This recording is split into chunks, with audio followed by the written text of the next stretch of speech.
Beralih ke topik lainnya, guna mempererat hubungan dengan masyarakat serta sebagai tempat silaturahmi, Kodim 0401 Muba membuka sebuah kafe yang diberi nama Paraduta di halaman Kodim 0401 Muba.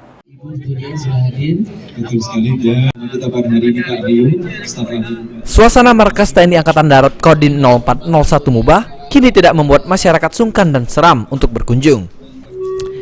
Setelah Dandim 0401 Muba Letkol ARM Dede Sudrajat menggagas fasilitas tempat nongkrong dan santai bersama yang diberi nama Paraduta Cafe. Tempat ini akan menjadi lokasi nongkrong baru bagi warga Muba dari semua golongan. PJ Bupati Musi Banyasin Apriyadi yang melihat langsung lokasi mengaku cukup senang dengan terobosan Dandim. Selain menjadi ajang kedekatan TNI bersama rakyat, kafe ini secara tidak langsung membangkitkan gairah perekonomian rakyat. Seperti UMKM yang produknya dapat ditampilkan di Cafe Paraduta, baik sebagai hidangan ataupun buah tangan pengunjung.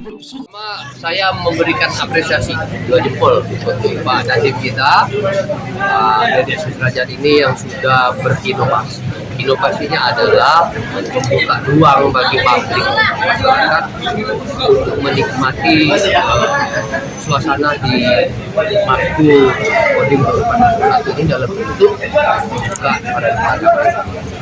Ini membuka lapangan kerja, menumbuh kembangkan UMKM dan menjadi alternatif bagi kawan-kawan yang ada di Kota Sekayu, khususnya Musi Banyasin.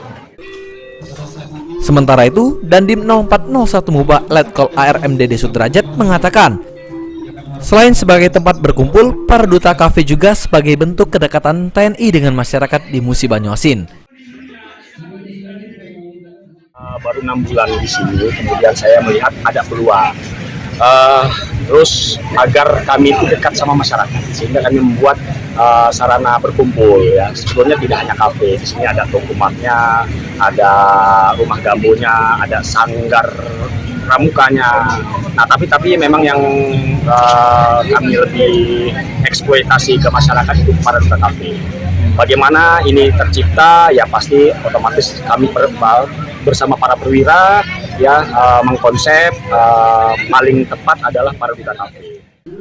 Nantinya di kafe ini sejumlah kuliner lokal akan dihidangkan dan bisa dibeli oleh masyarakat dengan harga yang terjangkau. Ruzi Iskandar, PAL TV.